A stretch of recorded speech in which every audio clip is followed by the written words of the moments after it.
You're listening to the Manifest Your Greatness podcast, and this is episode number 75. Do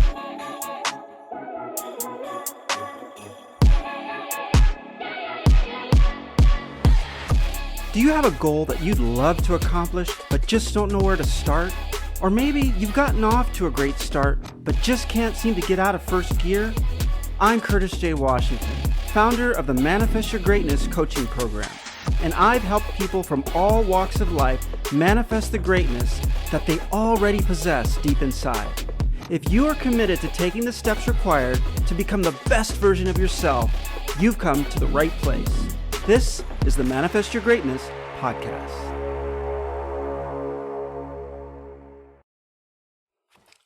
Hi, everyone. Thank you so much for joining today's Manifest Your Greatness podcast. And today we have a very special guest. I'm super excited to have the opportunity to introduce him to you.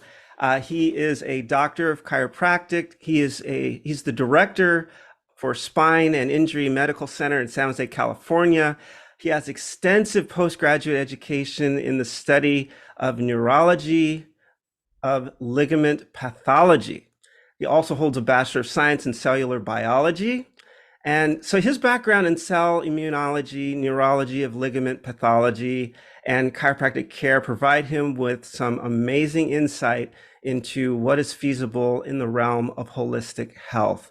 And I've had the privilege to spend part of my childhood living just one street over from him and his family in Northern California. So I've actually known our guest today since he was about 7 years old. And although a lot has changed for both of us since then, a lot has remained the same. This interview today is definitely a case in point of the latter. And that is that even though he's extremely busy treating and supporting his patients, he has generously carved out time to be with us today for today's show. And I'm just very grateful to have him here. Dr. Brad, welcome to Manifest Your Greatness. Thank you so much for being here today. Well, number one, thank you for having me on, and thank you for providing this forum for discussion, open discussion about health and mind and wellness.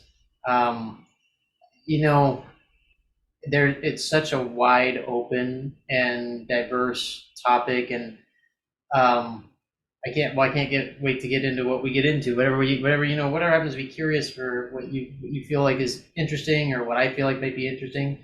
But the world of health is confusing for most people, and I was no different prior to my graduation here, and it's always still something to explore into, and you're always learning more. I'm still curious. Just as curious as I am today as I was, 15 years ago. So just thank you for having me on, and I look forward to having a great discussion. Yeah, no, I well, thank you again. And I completely agree. And, it just seems like every time you turn around, there's more information that's, being shared with through media, and some of it is hard to digest. Some of it is hard to really get an understanding of whether it's something you should be trusting or not. Some of it is so cutting edge that it seems like science is just moving forward so quickly that it can be upending a lot of things that we've thought were kind of the standard and the way that things should be, and the way that we should be living and taking care of ourselves. So I agree. It just seems like there's always something changing, and I think the whole study of health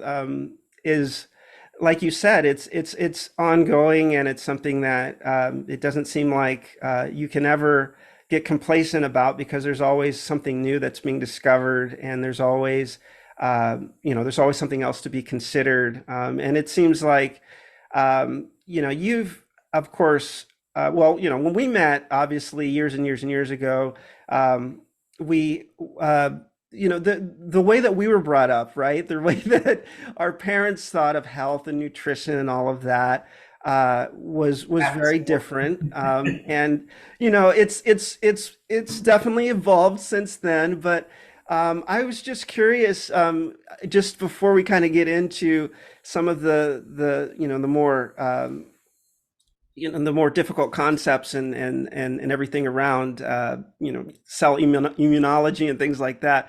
What kind of, looking back, when you were growing up, when we were growing up as kids and doing what we did, and our idea of health based on what our parents taught us, and what we saw around us.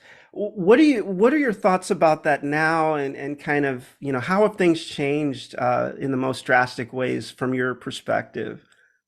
oh man, where do you start with that, right? I mean, first of all, we gotta appreciate the parents for doing what they could for us at that time. I mean, the the way food was understood and how poorly it was understood back then was really the result of a lot of manipulation by yeah, basically corporate advertising. We knew what we knew because either we did it traditionally as family, or it was the cheapest thing on the shelf. And margarine was good back then. Margarine was the better butter, right? That's right. And we had tons of margarine, Kraft singles, like which really weren't much of any real cheese in that Kraft singles, you know? I Right. mean, when I look back on it, I look back at like how many processed foods and right now stuff that I would not touch. I just would not eat it anymore. Just it Yeah. wouldn't have it has the taste. My taste buds have changed because I never had that much real cheese. And when I actually had real cheese as a kid, it was like disgusting to me because I was used to Kraft Right. singles, which is what I thought cheese kind of Right. was. Right? Right. It was so real cheese was so pungent. So when you look at from hot dogs and the nitrites and things like that in it, and you look at and the dyes that are in our candies, you would think that we came out, we survived the toxic soup. You know what I mean?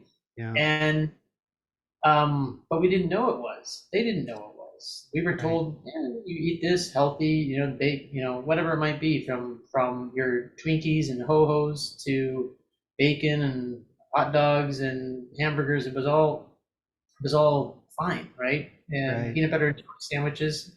When you look back at it now, I look at all the potential, all the health issues that could cause somebody, and what we're dealing with now. And most interesting thing is there's a doctor by the name of Weston Price. Have you heard of him? I He's a have not. dentist. Yeah, I actually Weston not. Price is a dental doctor, right? He did a lot of research. They got the Weston Price Foundation, which I think I haven't checked out recently, but for a while was kind of deplatformed. But he did a lot of research into nutrition and animals.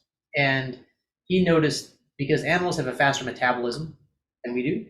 And he noticed that generations, as they had generations of cats in particular, they noticed physical changes in the lineage from one generation to the next when the nutrition was changed away from your basic carnivore, like meat eating kind of cat, to more of a processed food, nutrient sort of deficient in what the original, the ancestral cats were like, say the previous generation cats ate. So you go 2 to 3 generations down the line, and you see physical changes in the body structure, and you got to wonder, like, okay, we're like turtles compared to cats, right? We have a longer timeline, so we won't see some of those changes Mhm. happening until 1, 2, 3 generations. And some would say, like, with all the chronic health problems, the more abundant health problems, not only lifestyle changes, but basically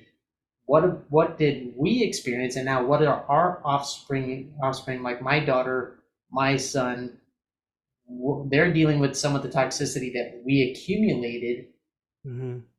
there. So they're like the next generation of that sort of pollution. Whereas if you look at our parents, they actually grew up in an area in an age where food was more or less food. They didn't have a ton of processed stuff, but they had Mhm. farm raised, farm grown food. I mean, they ate whole foods. They didn't have a lot of processed foods. It just wasn't the ability to make it. Right. So you really look at it like, wow, we made it through there, Yeah. right? We're like, we can think, right? So Yeah. when you understand more on the biological level, what happens when you're eating certain toxins and things like this, you understand like how challenging it can be for your body to deal with that. Right. From chronic inflammation to blood sugar imbalances that cause chronic inflammation to just the toxins and dyes that we know that some people react to, peanut butter that people react to now, Mm. um, and peanut butter was never banned from school in our day, Right. right? Right. It's like, yeah, you had your peanut butter sandwich. Mm. Yep. Um, so yeah, I look back on it and like wow, Yeah. I'm actually I don't have a chronic disease. I feel pretty blessed so far. Yeah. Good. Yeah. No, and and the thing is, I think back to how um it almost seems like we were a lot more susceptible to the marketing and the advertising back then. Like it was almost like we accepted it as not fact, but well, yeah, it's probably okay. I remember growing up and seeing, oh, all, when something was advertised as healthy, or remember the orange juice commercials, vitamin C, and that's like all we saw. Vitamin C is great. Drink a lot of orange juice, and of course the amount of sugar in it and all of that was like completely discounted, and everything else that would be floating around in your whatever it is, your Tropicana, juices and things like that. Honeydew And life. and there was just so much. I just remember even the breakfast cereals. Oh, 100% whole grain, and Wheaties, and and of course there was a lot more to it than that. And it just seemed like matter of fact, and everybody else was doing it. And then it seemed like at some point. I remember this with us specifically, and and your brothers, especially Jeff, your brother Jeff, and we all of a sudden it just seemed like there was a time where all of a sudden we started to question everything, and then we started talking to other people, and they were starting to question everything. So it was almost like this kind of awakening that was happening, that people were starting to figure out, you know what, there might be some BS in what they're saying about healthy and all natural. And maybe it's up to us to really kind of do a little bit of deeper digging. But it seems like with every step we take to try to get a better understanding of what is really healthy and what is good, there's a counter move where things get a little bit harder to figure out and a little bit more obscure, and you just have to, it's like this back and forth. And I just find it so it's such a challenge to kind of keep cutting through that. But yeah, I didn't know what your thoughts were on that, or yeah, if you had any insight into that. Well, yes, there are two things. I think there's a couple parts to that. One is the information. Like Yeah. we are dawn of the internet, the information age, and the more and more information we got, the more and more information that seeped out there from lesser known sources, or like sources that didn't have the ability to be the main narrative, right? Um, but we got to see them anyway because of the accessibility and the fact that that was out there. But then the other part of it being the fact that I mean, personally, my family, we noticed like early on, like we were all having some interesting health challenges. My brother, one for sure, which I won't go into for, just his own privacy purposes. Right. Um, that stemmed a nutritional, like a dive into the gastrointestinal understanding of what was going on with his gastrointestinal system. And then for myself, I started like at an early age. I went to UC Davis. Was working on my cellular biology degree, and I really got into college life. Mm. I was trying to do rowing. I was going through the cellular biology program. Actually, at the time, I was trying to do biochemistry, and then I got more interested in the biological sciences, so I went to cellular biology. But I started doing rowing, and so then what I ended up doing is I started like really living the college life of burning the candle at both ends.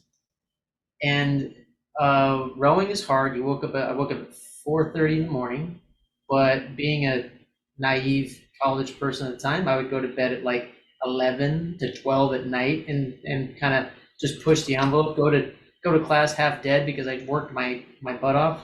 Yeah. But what I was ended up doing is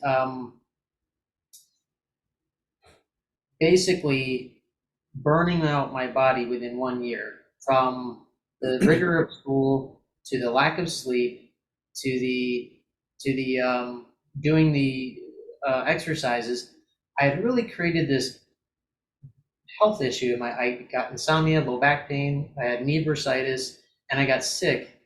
Basically, I had the same sickness, a cold that just never went away for like the entire winter, like basically 4 months, 5 months actually. And when I came out of it and I said, look, I'm so wrecked, I'm not going to be able to do another round of rowing. So I stayed away, but I wasn't getting better. I never like recovered. Why wasn't I not? I mean, I'm young. I had just hit 21 years of age, and I had these problems with my back, but without any injury. I Mhm. didn't have a fall. I didn't have like instance. I did a lot of like partying, drinking, as you kind of do in college. I explored it. Wasn't chronically. It wasn't like an alcoholic or anything, but you'd have fun on the weekends. You'd push hard during the week. But basically, I got the concept of starting the concept. I look back at it that the body needs like some repair time, some recovery time. You can't just push, push, push, push. We are a biological system. Our muscles and our ligaments, our tendons, they're not, they're not like cables. This is living tissue. What does living tissue need? It needs nutrients. It needs oxygen. And your brain needs rest to be able to help manage and maintain that. And when it doesn't, you can simply, in the absence of trauma, this is a great quote by one of my mentors, Dr. Joseph Smith. When in the absence of trauma, the body breaks down from the inside out, right? Mhm. And um, I think that concept segues. I mean, that whole concept of you know how nutrition is poorly understood. Like, I didn't really understand at that time either. I would learn cellular biology, but you'd learn it from the cellular level, but you had no clue. I graduated in 99 and I had no clue how to apply what I learned on the cellular level to what it meant. Like, hey, what should I eat for nutrition? Like Right. nutrition. Like, I don't know. I know how it's supposed to work in the cell in a general sense, but I don't know like what's right in a macro scale. Like, what should I eat for my body? Uh, Right. versus what does vitamin K do? They didn't even talk about vitamin K, but apparently it was CoQ10 is a precursor. Vitamin K is the precursor for CoQ10, which is essential in the electron transport chain for the mitochondria for you to create energy for all your cells. And so it's very interesting that I couldn't put that together. I didn't know that vitamin K was associated with it. So how could I make a recommendation? But even with all that knowledge, Yeah. um, so we were very confused at that time, and the main thing was ultimately having problems, not debilitating ones, but problems that were like, hey, they weren't going away, and that's what spurred my own decision to continue to dig deeper and ultimately changed me from basically being a researcher, which I did for about 5 6 years, into deciding to become a chiropractor because of my own health issues, because I was ultimately helped by a chiropractor. And then I fell in love with the philosophy of it, their approach to health, their approach to understanding what health is, how do you maintain that, Mhm. and and I think it continues to spur in other people. The more information that gets out there, the more conflicting information you find, and the more you become like curious and want to find. And then some people just get discouraged, like, oh, F it. There's Mm. people like you and me probably, and my brother, that want to find out the truth, dig a little bit deeper. Um, but I think that answers the question. Yeah. Yeah, no, absolutely. And you touched on a lot there of that just yeah, just really makes me think about what a lot of us put up with and we think is normal and we think, you know, either so that it seems like there's two camps in a lot of cases. There's the camp that, well, this is just the way it is, and I'll just live with it. And that, of course, that lack of proactive, a proactive treatment or kind of like a preventive care type of mindset can kind of, make things spiral even further, downward. Yeah. If people just kind of get used to that, and then they put up with a little bit more, a little bit more, a little bit more, and then it gets serious. And then there's the other camp that wants to throw band-aids at it. Like, so you got people who they're tired, they'll have an energy drink, and it's like, or they'll take some other sort of supplement that's supposed to give them a quick charge or something like that, which is kind of, speaking of burning the candle at both ends, right?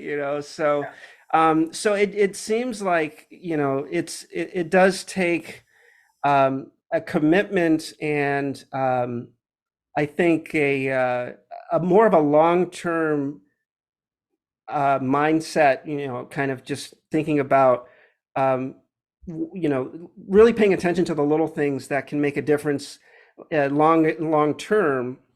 And that can be difficult when you've got, advertisements of stuff that, oh, drink this, feel better, take this pill, and that'll take care of this. And so it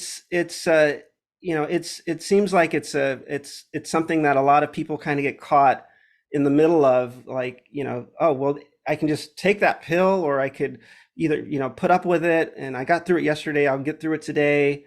And then you had talked about, but one of the things that seems to be very consistent, from my experience, and I think you had mentioned this too, is inflammation. We talk about inflammation, how there's so many there's so many messages in inflammation that I think get either ignored or downplayed.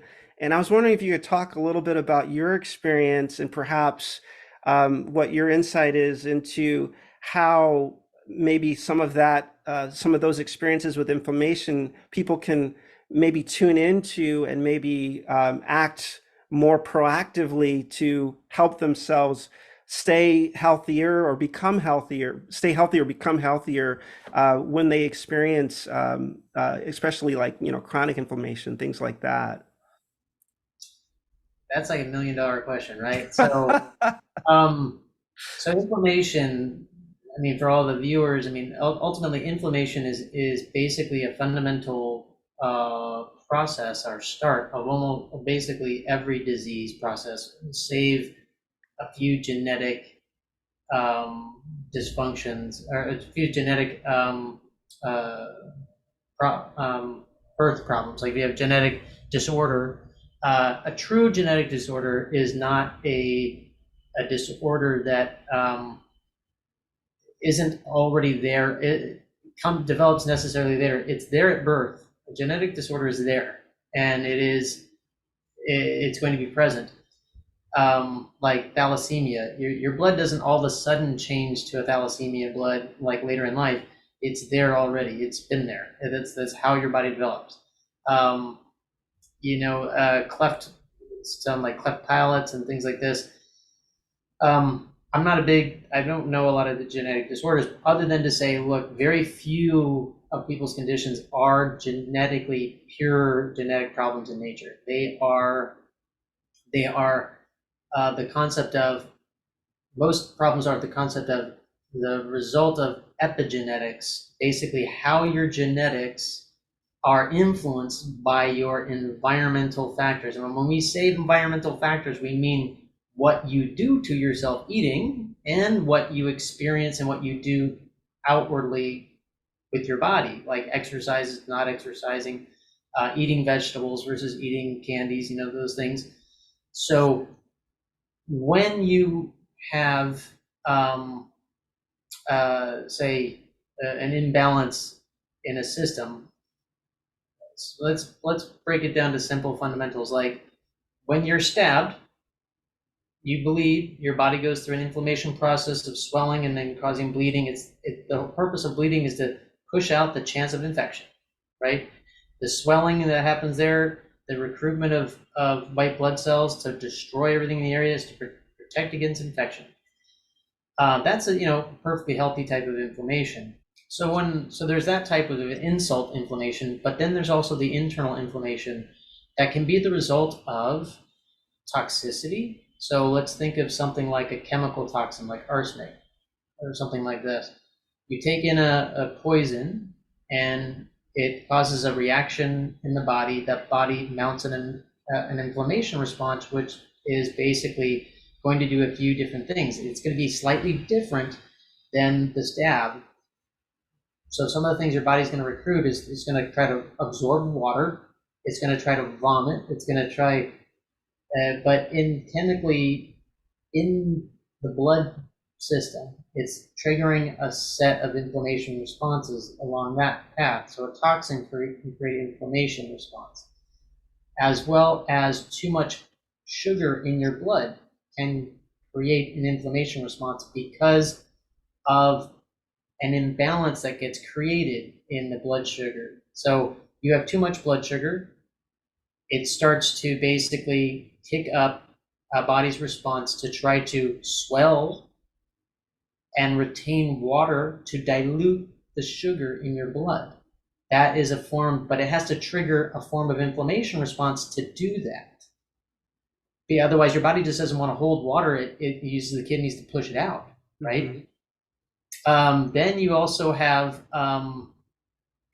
this concept of the gut flora, the bacteria in the gut flora. They give off toxins and byproducts, and of course, the type of food you eat is going to breed more symbiotic or neutral, or more like I can't say, maybe kind of like parasitic and or basically sort of parasitic. I'm missing the other term for it, but something that is antagonistic to the rest of your body and actually drops chemical factors that your body absorbs and causes inflammation into the body. So what does that do? That swelling, just imagine swelling is always a part of inflammation.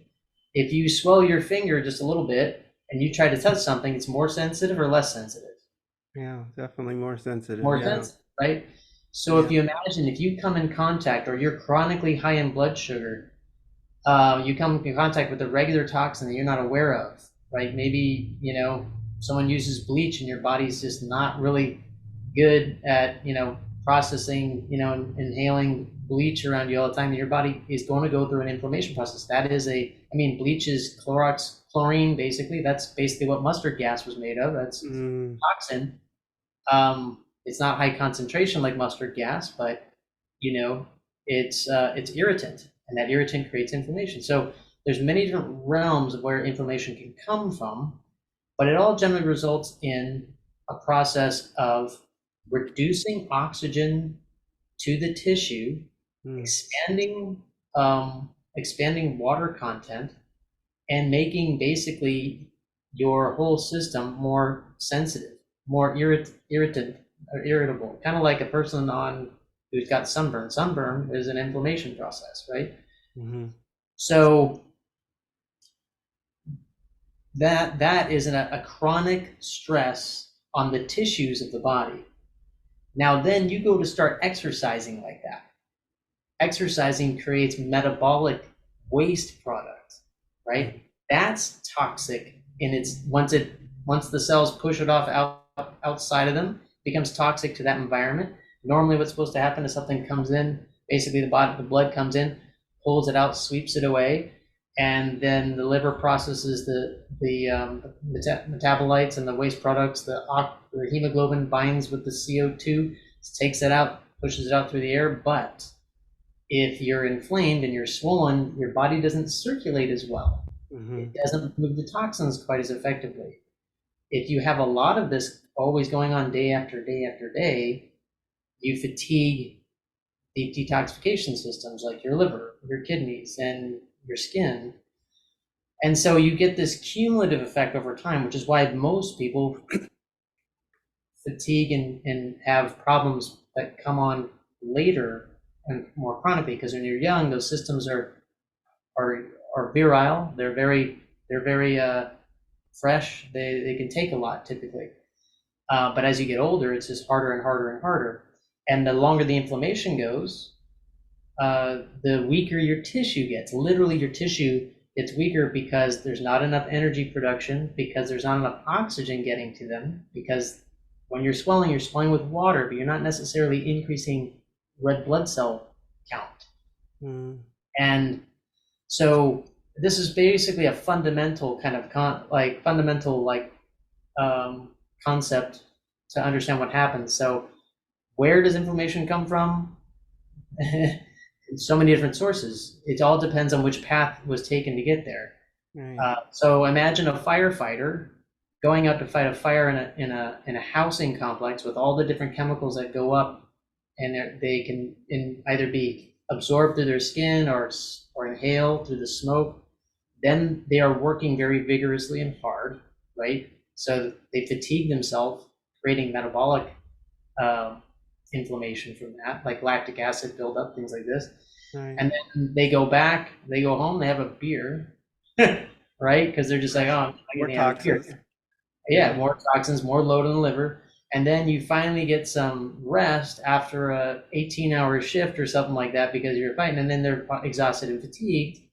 And then they have a pizza because they just feel like good, and the pizza is just a lot of sugar and carbs. I mean, like, yes, you kind of need it, but that doesn't help your gut flora.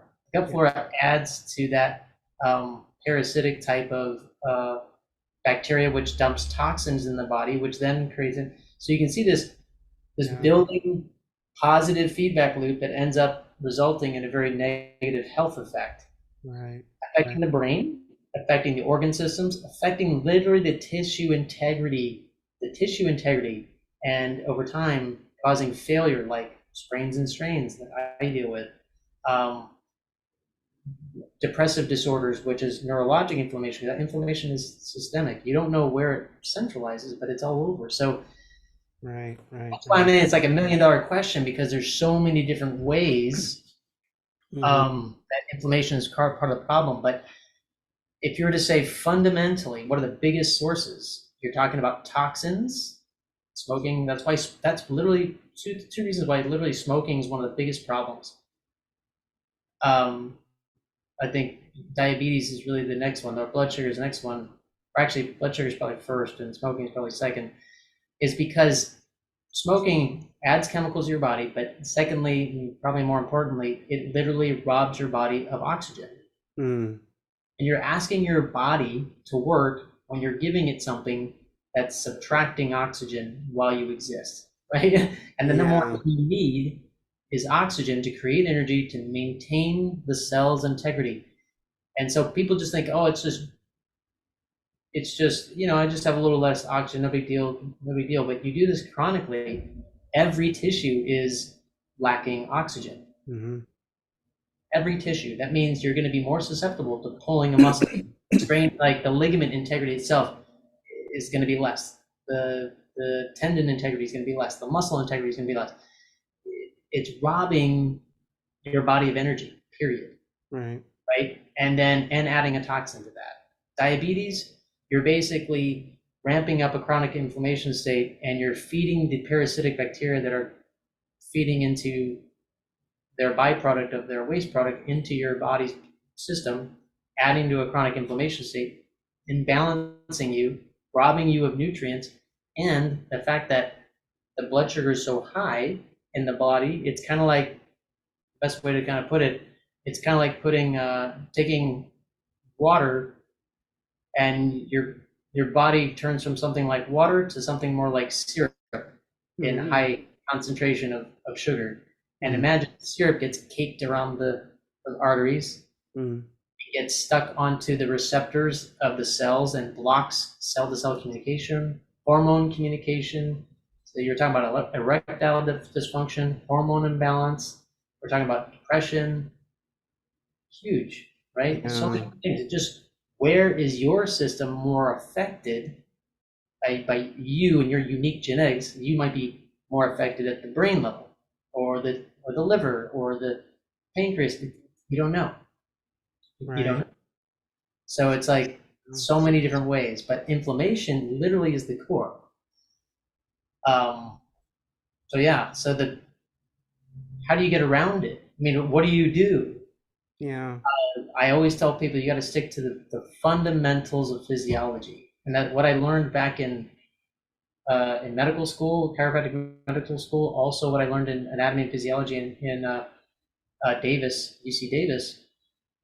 You never go wrong if you stick with fundamentals, right? Like it's true in economics, it's true in the body physiology. Um, Number one thing, you gotta have a lot of your body needs oxygen, right? Okay, so breathing is one of it. You need to do things that help reduce inflammation, which allows more oxygen delivery. Okay, got it. But what does that mean? How do you do that? All right. Well, what's the main energy source of the human body? I put that to you, Curtis. Do you know what the main energy source of the human body is? The main energy source for the human body. You only So got it's three basic not ones, right? oxygen. Well, like so let's say food intake. What's the main food? What's the main burned? What's the calorie? Which one? Where's it come from? Protein, fat, or carbs? What's the main one the body burns? The main one the body burns. So uh, I would guess carbs. No, but it's when your body's high in carbohydrates, it will burn more carbs than it should because it's gearing that way. But at rest and in normal, you're burning Oh, more. fat. Okay, yeah, yeah. That's so that like so we were talking so we were talking about like a low carb diet or a ketogenic diet where they you're kind of helping your body become more efficient at burning fat.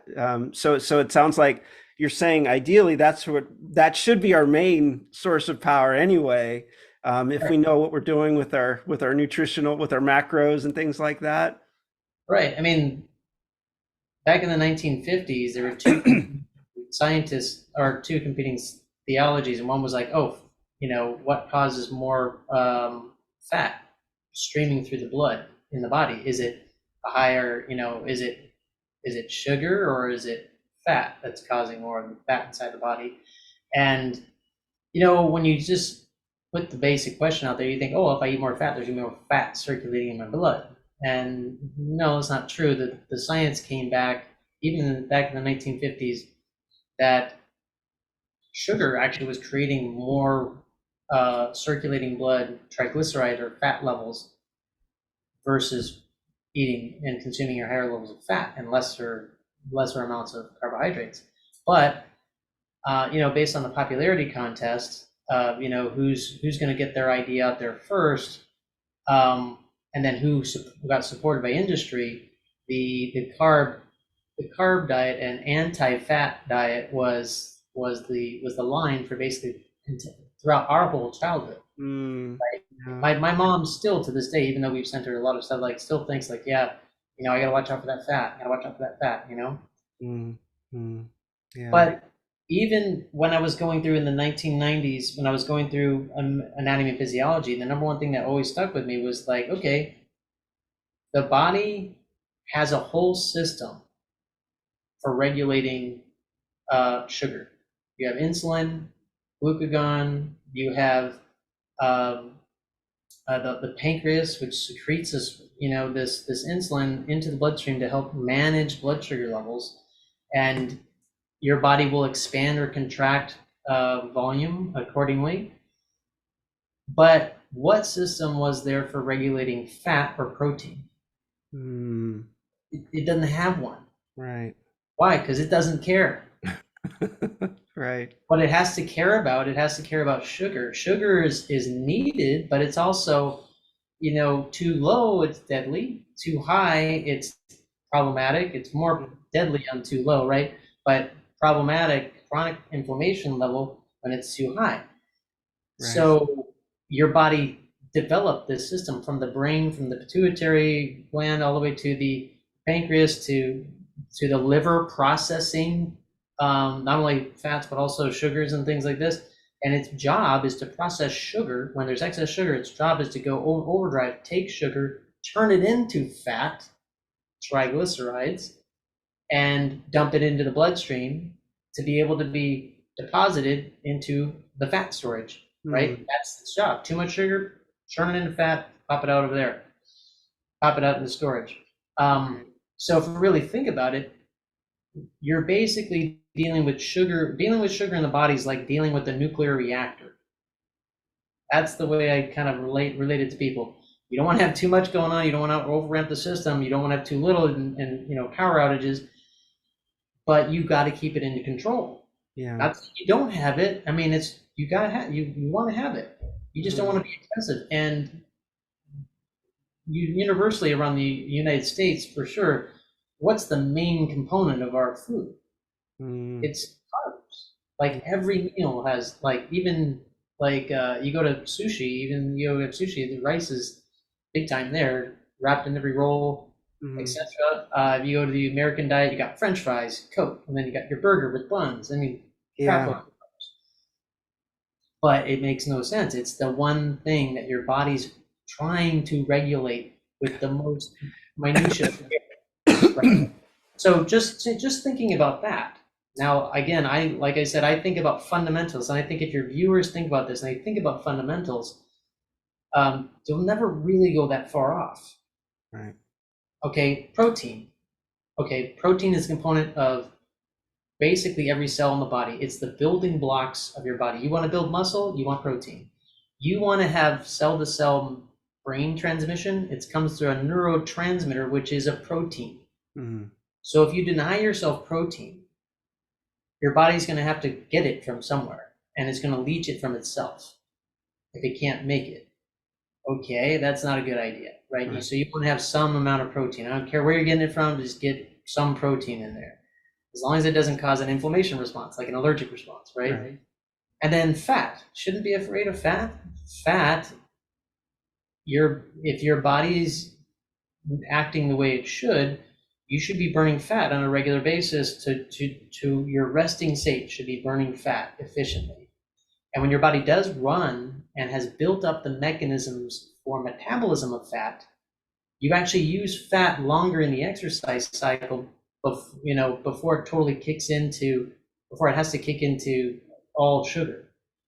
That's why when you're deconditioned, you get really, really sore because your body has not built up cardiovascular mechanisms, hasn't built up the proteins used to transport oxygen, to go through the Krebs cycle, to fully utilize the oxygen and fat that would be theoretically used there. That's the most efficient energy for the body to be able to create the energy you need.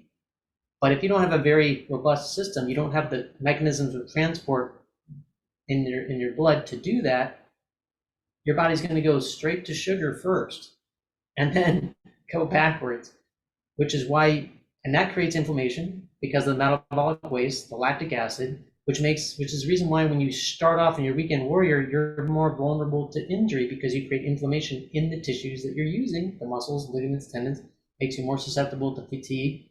That fatigue is not, you got to think of it as like rust or metal fatigue. That's what allows these things. That's why the tissue, like muscle, ligament, and tendon, to get out of balance and tear, because basically you are creating like fatigue in your structural system. Mm. And you do an everyday thing that you thought you could do. Nope, not this time. Breaking down. It's just a matter of how many times have you hit that cycle. Right. So again, fundamentals coming down to it. How do you calm down the metabolic waste? Well, that's why vegetables are important. You get your phytonutrients in there. You have your antioxidants in your fruits and your citruses. You got those things that actually neutralize acid production from the cells, that keep the environment from getting too swollen and inflamed, keep the signals of inflammation low, such that your body has time to clear it without having a big forest fire going on. Mm-hmm. And then you don't get that sore, you don't get that fatigue, you don't get brain fog, you don't get the ups and downs in the mood. Right. Fundamentals. I mean, that's it. So when you think about all these papers out there that, oh, you got to have concentrated lycopene or something like this from tomatoes or something like this, like those are cool studies, and I think one of the problems with studies is that they take high concentrations of something and they stick it in an animal and they go, oh, look at what it does. It does great for this animal. Like, yeah, but nobody has that on a Yeah. regular. Nobody does that on a regular basis. Like, great, it could be great for stopping cancer in mice, but by the way, it's going to take you 1,000 tomatoes and extract that lycopene and just that kind of research. It's like that's cool, but on an everyday practical basis, it's no big deal. But the news will go, oh wow, this this substance lycopene is great for you. Now that's not for all things, but there is a lot of that in there. Like fundamentally, you just got to think of you got to eat your fundamentals of vegetables, proteins. Doesn't have to be no carbs or nothing. I don't agree with that, but you should be light on it. It's not the focus. It's the body's like energy, a great energy source, but it's got to keep it on the level. Mm-hmm. Not Mm-hmm. too much, not too little. 50 grams at any one sitting, any one time is about the max you should do to prevent an insulin spike, blood sugar up and down. So you can see if you calculate a meal, 50 grams gets up there pretty quick for most meals. So Yeah, that especially was when a you're long that was a dealing with long explanation no, there, but no. I think it's very useful Yeah. to people. It's very useful to me because if you stay grounded in the fundamentals of what the body was designed to do and what it body needs, you don't really go left. Like you can push out a lot of fad stuff. It just Right. doesn't make sense. And the good thing is there's a lot of good information out there now. A lot of people that are just making small tweaks to maybe those proportions, but really they hit it on the head. They're doing really well. That the information is out there about how to eat better. How to and you notice chronic disease is more often there's enough of those anecdotal or individuals like doctors that have written books about their own trials and tribulations and how they changed their life by changing their diet. Right. Most, right? Right. That's how Right. powerful diet is. Yeah. And I learned most of this by taking the fundamental chiropractic concepts of where disease comes from and how it develops. And it was just intuitive. It was more like, oh yeah, you're totally right. Like I just didn't put it in a system of thought the way the chiropractic approach and philosophy had put it. Um, so that was quite neat. Um, but yeah, so you stay grounded in fundamentals on nutrition, and you're fine. Yeah, well, yeah, I couldn't agree more. I was just thinking what you said about that whole the way that the chiropractic approach and pathology from that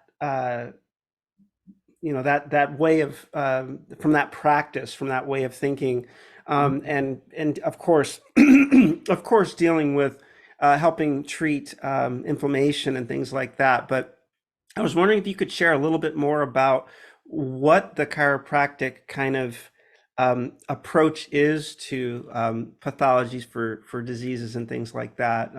Kind of if you had to Well, summarize that. it's Yeah. elegantly simple. It's elegantly simple.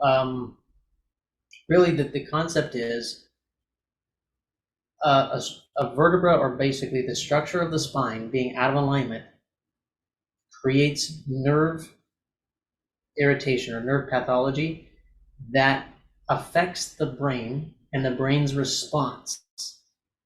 And by correcting the spine and changing the neural feedback, the neural input to the brain, basically restoring normal input to the brain, and you're going to allow a change in the brain's ability to manage its whole system, thus restoring natural health to the body. Basically, by doing chiropractic, you're kind of resetting and rebooting the computer in your brain, and it's now able to review and look at its systems more with more clear lenses, basically, and go to work fixing as it normally should without any other help, just helping it along. So, the very top level, that's what it really is. It's an entirely nervous system based uh, practice of care.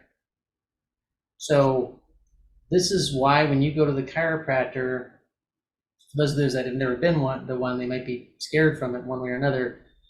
Um, but when people go to the chiropractor, you can get all types of symptom changes. Chronic migraine headaches, people's sinuses clear up, people's have improved digestive process, their bodies, it makes it easier with pregnancies. Children get restored developmental progress. Like they might be developmentally delayed in just the spine because of uh, imbalances that happen there. You start to change the way that neural feedback happens, and you improve it, the body starts to restore itself as it should naturally. Because the basic fundamental concept is like they use it. It's like what's a bobby pin, right? You use Hmm. like some bobby pin.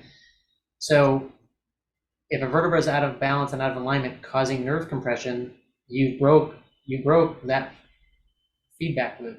So now the Mm. brain's not aware as well as it should be of what's happening in the body. And so it doesn't get the feedback there. If it doesn't get the feedback, it cannot make correct adjustments to its own internal environment. And so it then slowly spirals into imbalance and into disease and then health issues.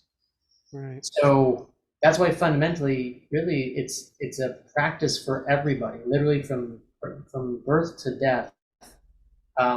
Being adjusted is about maintaining your health, maintaining your nervous system function through your spine. It's like akin to exercise, and Mm-hmm. um, that's why I got really into it. Mm-hmm. But it's also a fundamental philosophy is that your human body should be able to take care of itself, and it's only due to imbalances in the body that would create disease. Mm-hmm. We always look to, hey, what medication should I take? What this should I take for this disease? And all we're doing in the medical system and the major medical system is managing the decline of someone Mm-hmm. rather than trying to reverse and rebalance somebody so they can get back to health. Right. That is one of the biggest fundamental differences.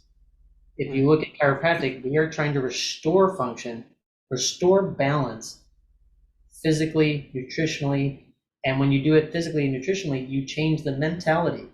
Physical, chemical, emotional are all kind of linked.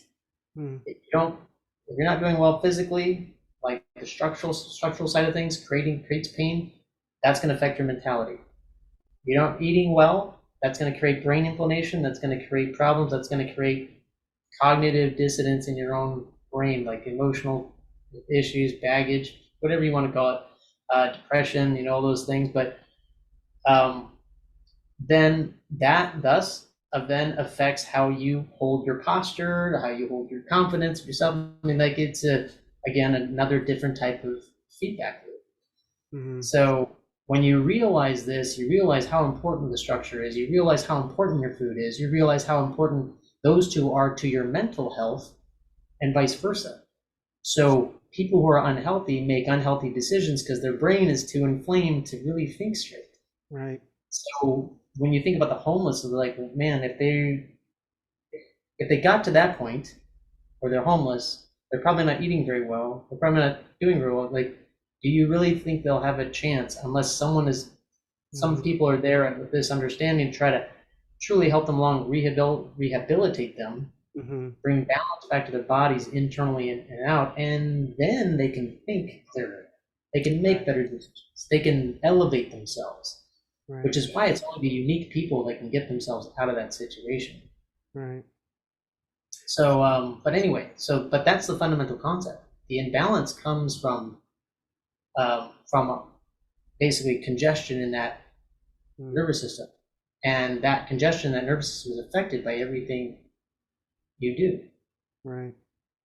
Yeah, and I would think it sounds like it's fair to say then that if you're not getting adjusted regularly, and you're not taking advantage of the benefits of chiropractic care, if you're leaving potential on the table, basically, right? I mean, it sounds like if you're an athlete and you want to perform better, you need everything to be working optimally. And in order to do that, you need to be managing this self-care, of getting chiropractic care. That's a part of it. So if you're, all in on your nutrition and all in on your routine fitness wise, you should be all in on, keeping your, neurologically keeping yourself, in top condition as well. I mean, you can't, they're all connected, right? So, is that correct?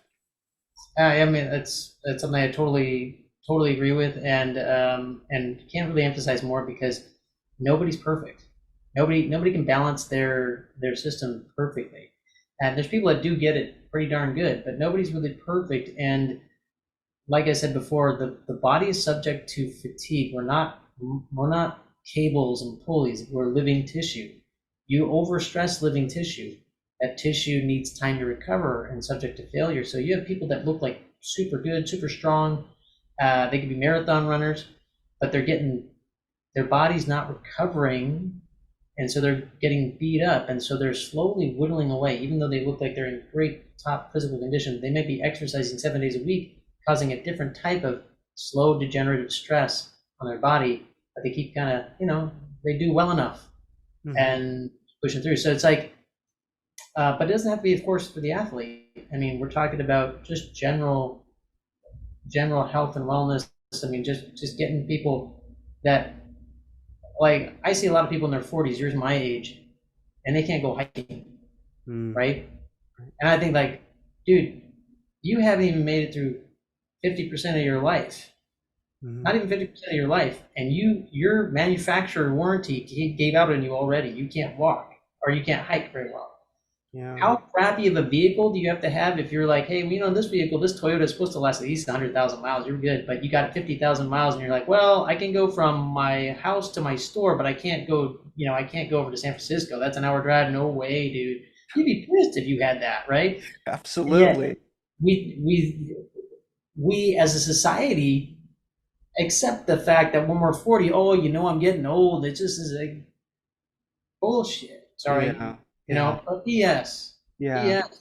Your body should be able to be functioning pretty much at a high level, be able to, not like high performance level, but be able to do what you want to do, hiking, biking, running, jumping, these things, unless you had a major injury, into your 60s. Yeah. Yeah, there's no reason why you wouldn't. The only reason why you don't, it would be if you had this chronic imbalance that created disease, or you had an injury that then changed the way you function and created imbalances. But even Right. then, there are mechanisms to help with balancing that, like regenerative medicine, which we haven't even got into, which is an awesome thing that we're doing here at the clinic. I mean, like amazing stuff that mainstream says, oh, it's all questionable, you don't know, but um, like it's the stuff that's been out for over 20 years and it's been working, and athletes do it all the time. They're willing to pay the extra money because they have it, um, but it's a really great technology, or really it's a biologic. Most of them are all biological derivatives of natural human body, like some of it taken from your own blood, some of it taken from amniotic tissue, some umbilical cord, but places like our place is getting phenomenal results with it, things that you couldn't get just with chiropractic alone. Right. So, but really cool. I mean, really, really cool stuff that we haven't even got into yet. But Yes, we need to do this again. We could have I think a whole episode on, yeah, on that, what you're saying, regenerative, uh, yeah, that whole process, regenerative engineering, all that. That would be awesome. That type of change. I've heard of this too, because I remember when I was having issues with my knees, and they're like, well, it's not arthritis, it's not this, it's not that, but there's this regenerative tissue treatment that we can try. So I remember hearing about it, and I was like, wow, they can do that. Like, oh, we would take some blood from here and do something to it and then inject it back. And I was like, That is amazing. So that is a topic I would love to cover as well. But I do know that I want to be respectful of your time. I do know that we have to kind of close things out here pretty soon. But yeah.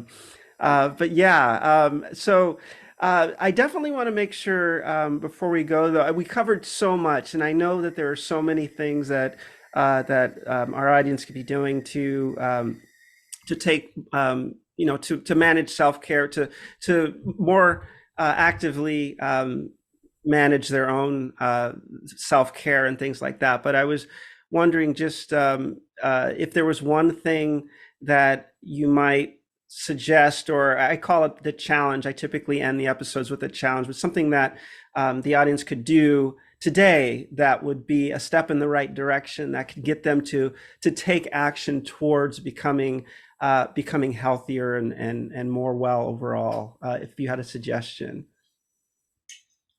Yeah, actually, I remember before we were starting up, you posed like, hey, come up with, if you have like a challenge from, like, what would you think of? And I racked my brain, like, what would be good? But I think nutrition is being the most mysterious thing. I mean, chiropractic, we can have you do exercise here, exercise there, but nutrition is the most questionable, like, mysterious thing. So my challenge would be this: for one day, do one day of fast, right? Start with one full day of fast, and on the following day, when you start up in the morning, eat one of these foods that could be creating problems for you. So most commonly in my practice, I see wheat, soy, dairy, and corn, and then eggs as well, being a source of inflammation, basically a sensitivity that people didn't realize they had. And you don't realize it until you've allowed it to clear your system first, which is why something like, what is it? It's called interval fasting, Mhm. right? Yep. Seems to do so well. And it's a concept that is taking traction with a lot of people. But I'd say, look, just at least one full day. Some places would say even longer, but at least one full day. And then you would add back one of those things and make it like a decent chunk of that morning thing. And then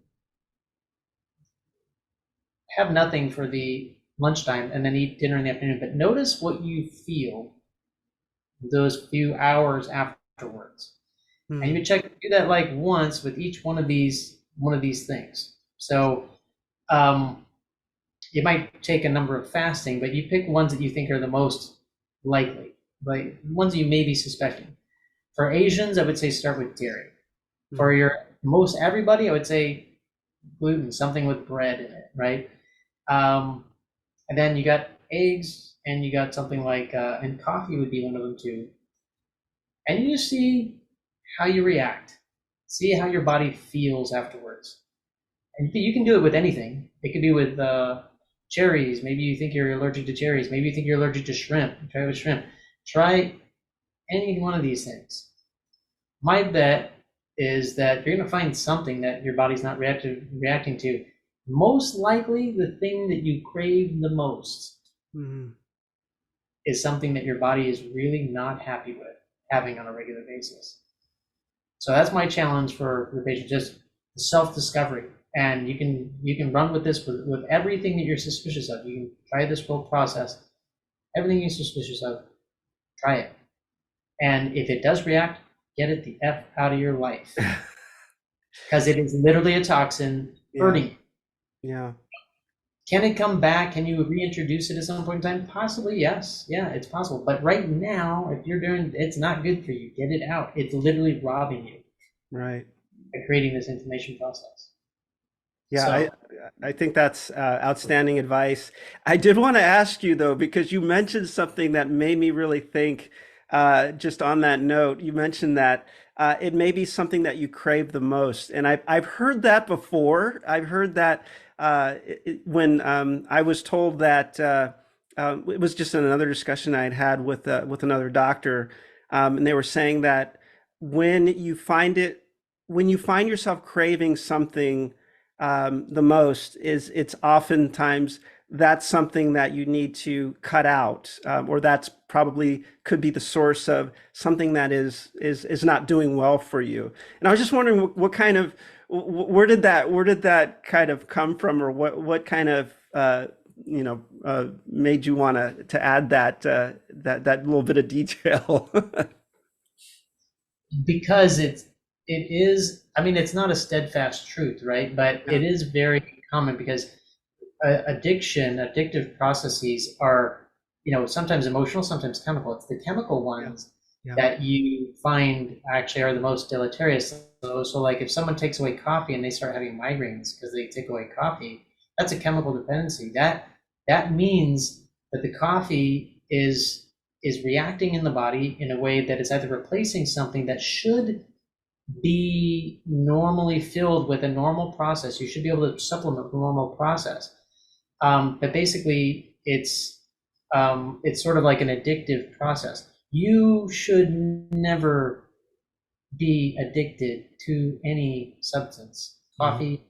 Uh, my firm thought is like you should never be addicted to anything. You should be able to have the ability, the willpower to deny yourself chocolate, anything for at least for a period of time, like a month. It's like, oh, I'm not gonna have any chocolate for a month. If you can do that with any substance, if there's something you can't do it for, big red flag. Most likely, it's supplementing for a deficiency in you, but it's not filling that deficiency, or it's creating an imbalance that makes you dependent on it. right. So that's where it really comes from, and that generally bears true with most of those. But again, it's not the emotional dependency part of it; it's the chemical ones, Mm, the chemical ones that you don't know which one it is until you can decide. If it's emotional, you can decide. You can figure out a way to just, you know, mentally discipline yourself to pull away from it. If it's chemical, it'll cause you health problems to be mm, away from it. But you got to realize that that's right, you trying to rebalance. right, It's okay. You got to fight through it. That's you trying to rebalance right. without that substance. That'd be scary if I couldn't exist without, coffee. Like I got a migraine headache because I didn't have coffee. Mm, That seems that should seem fundamentally very wrong to anybody. As a right. kid, you drink coffee in the morning to make yourself right? No, you didn't. That's right. So why do you need coffee now? Yeah, You should never do that, right? yeah. That's my fundamental. That's like, again, going back to fundamentals. Did I need that as a child? Did I need coffee when I wake up? Did I have to have bread or whatever? Did I have to have milk in order, whatever? I have to have cheese on everything or whatever? Like something, we don't know what it is for you or for me, but Yeah, sport. You right, shouldn't be on anything. right. Absolutely. No, there's no healthy food. There's no healthy food that you're addicted to. Like, right? Can you think of something that you eat as healthy and try to think, do you crave that healthy thing? You just eat it because it's good for you. You know it's good for you, but are Yeah, you good? No, they don't create that in you. that's right. Not having broccoli for a day doesn't give me withdrawals, that's for sure. Oh, right. So I That think what is I so think true. what everybody needs to do is take like and just bring fundamental concepts into their lives as a grounder Yeah, and get things through that process, that lens, and it helps cut through yeah, the really well. yeah, absolutely. But Absolutely. thanks for Well, having me on, though, for sure. I appreciate it. yeah, yeah. Well, thank you so It was much for fun. taking the time, and yeah, I follow you. As you know, I know you're on Instagram, and you always have these really informative short clips that are. I mean, I it was fun. I mean, so many of the things that you say are a great sounding board for me, and every now and then you'll say something, and I'm like, yes, I'm doing it right. Like I meant, you mentioned like fish oil on one of your. I'm like, I got my fish Yeah, oil here, and you said yeah, that. I'm like, I'm doing that right. I know I'm doing that right. So I, yeah. but yeah, what is the best way for people to follow you and to keep up with everything that you're up to? You can find me under Dr. Brad Mouroux through Instagram or look at spine and injury medical center at San Jose. It's probably best just look up under my name though, because in the next month or so we're going to be moving, and there's going to be a lot of changes to the practice. I'll actually be moving into two different practices, so Right. there'll be a lot of change there. So just looking me up individually, and would be the best way to do it. Okay, great. Well, I'll make sure to put all that information in the podcast summary for everyone as well. But yeah, thank you so Yeah. much. I know we're over time, but thank you so much for taking the time to join the program today, and I'm just really grateful that you were able to take the time and we were able to make this happen. I'm sure everybody No, it is was awesome. super happy that we're able to do this for them. So yeah, so thank you very much, Keep doing the and great work. let's do this again. I'm sure there's a lot of other topics we could cover as Yeah. well. So, but thanks again, Still more to and go. I mean, we really didn't get much into chiropractic other than the fundamentals, so it's kind of cool. Yeah. But yeah, there's a whole other set of stuff to get into. But yeah, anytime we'll just yeah, work something out. But otherwise, pleasure. Bless you, Ben. Bless you for your great work, and we'll sign off. You take care, man. And thank to the you, audience, thank bye. you, thank you. You too. Thank you so much.